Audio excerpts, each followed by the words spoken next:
स्वागत है आप सबका हमारे YouTube channel freedom factory study में। आज हम लोग पढ़ेंगे कक्षा 6 गणित अभ्यास 13A, ठीक ना। त्रिभुज भाग 2। भाग 1 में हम लोग सवाल नंबर 3 तक पढ़ चुके हैं। अब हम लोग सवाल नंबर 4 से आज स्टार्ट करेंगे, ठीक है ना।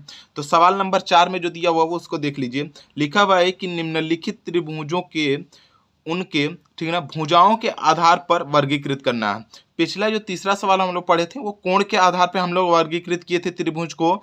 आज हम लोग क्या करेंगे, भुजाओं के आधार पर, मतलब उसकी लंबाई के आधार पर हम लोग क्या करेंगे, उसको वर्गीकृत करेंगे कि त्रिभुज कितने प्रकार के होते हैं। देखिए, कोण के आधार पर हमने त्रिभुज बताया हुआ था कि कोण के आधार पर त्रिभुज 3 प्रकार के होते हैं। कौन कौन से? न्यून कोण, अधिक कोण और समकोण, ठीक ना। त्रिभुज, ये तीनों त्रिभुज होते हैं। न्यून कोण त्रिभुज, समकोण त्रिभुज, अधिक कोण त्रिभुज, ये तीनों कोण के आधार पे।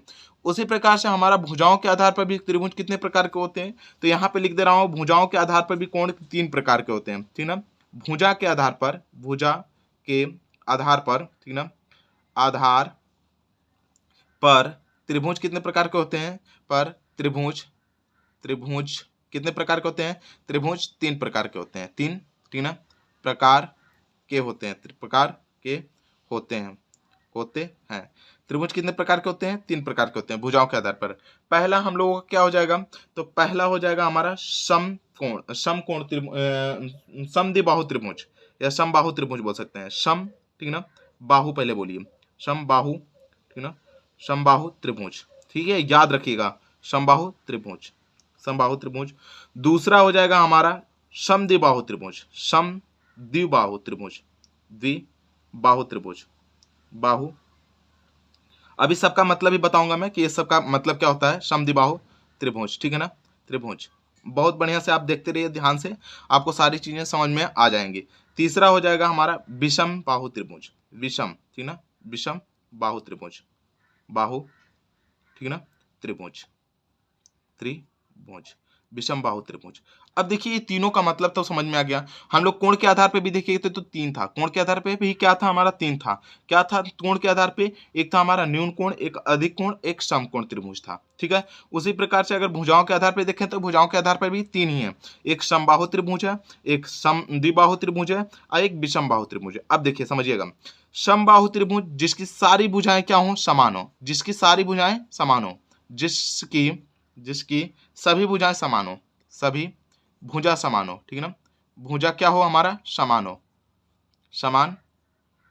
हो, जिसकी सारी भुजाएं क्या हो, समान हो।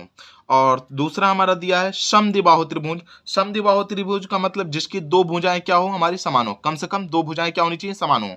तो जिसकी, ठीक ना, जिसकी 2 भुजाएं क्या हो, 2 भुजाएं, ठीक ना, भुजा क्या हो हमारा, समान हो, जिसकी 2 भुजा क्या हो, हमारी समान हो। और तीसरा हमारा दिया है विषम बाहु त्रिभुज। विषम बाहु त्रिभुज का मतलब जिसकी कोई भी भुजाएं क्या हो, समान न हो, जिसकी कोई भी भुजाएं समान न हो, जिसकी कोई भुजा समान न हो, कोई भुजा समान न हो, ठीक है ना।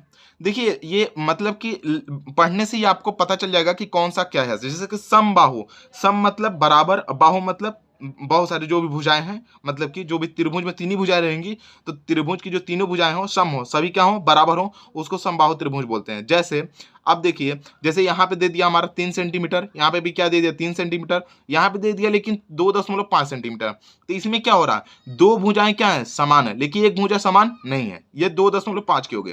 तो इसकी 2 भुजाएं समान हो रही हैं, इसका मतलब क्या हो जाएगा, समद्विबाहु। सम मतलब बराबर, 2 मतलब 2 भुजाएं, जिसकी 2 भुजाएं बराबर होती हैं समद्विबाहु त्रिभुज। तो इसको क्या बोलेंगे हम लोग, समद्विबाहु त्रिभुज, समद्विबाहु, ठीक ना, बाहु, समद्विबाहु त्रिभुज, ठीक है।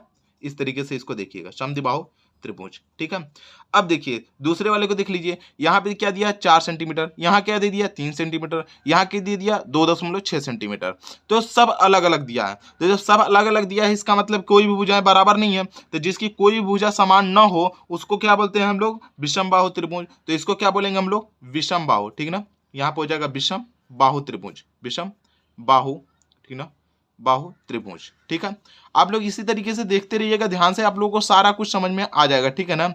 अब चलते हैं हम लोग इसके अगले सवाल, तीसरे सवाल पर।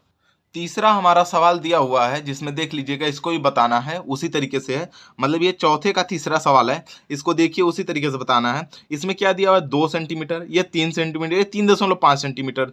तीनों भुजाएं क्या हमारी बराबर नहीं है। जब तीनों भुजाएं बराबर नहीं है इसका मतलब क्या हो जाएगा, ये विषम बाहु त्रिभुज हो जाएगा। तो इसको क्या लिखेंगे हम लोग, विषम बाहु त्रिभुज, ठीक ना, विषम, ठीक ना, विषम बाहु त्रिभुज, बाहु बाहु त्रिभुज, ठीक है, बाहु त्रिभुज, त्रिभुज, ठीक है ना।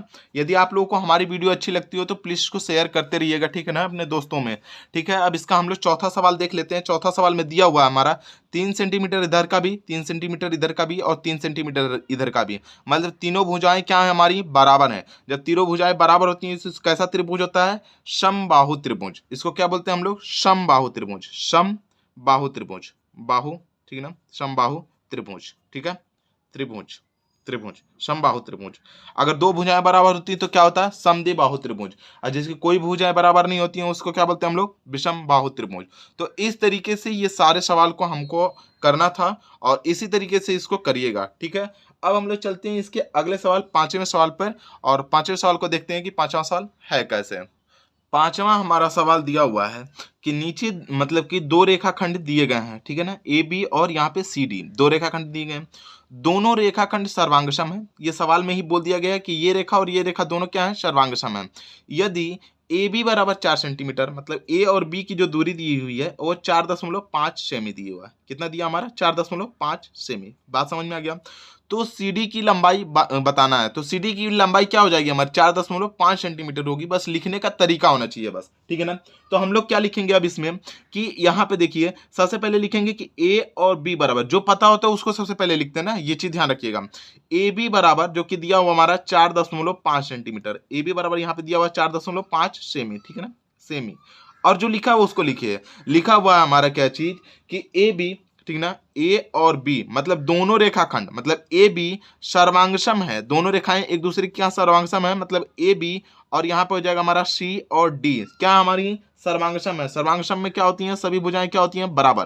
तो इसका मतलब ये हो जाए सर्वांगसम है। ये 3 लाइन का मतलब सर्वांगसम को इंडिकेट करता है। समझ में आ गया। ये 2 लाइन है तो इक्वल होगा, बराबर। लेकिन अगर 3 लाइन है मतलब सर्वांगसम मतलब सभी भुजाएं उसके समान हो गया। त्रिभुज है सर्वांगसम मतलब तीनों भुजाएं उसकी समान होंगी, ठीक है। सर्वांगसम मतलब सब तरीके से वो बराबर है, ठीक है, ये बात समझ लीजिएगा। तो जब ए बी बराबर 4 सेंटीमीटर और ए बी सी डी का सर्वांगसम है तो इसलिए हमारा क्या हो जाएगा यहाँ पे, इसलिए यहाँ पे हो जाएगा सी और डी बराबर भी क्या हो जाएगा हमारा 4.5 सेमी, और यही इसका क्या हो जाएगा, आंसर हो जाएगा। बस इतना सिंपल सा सवाल था, यही करना था बस इसमें, ठीक है। अब हम लोग इसके छठे सवाल को देखते हैं कि छठा सवाल है कैसे।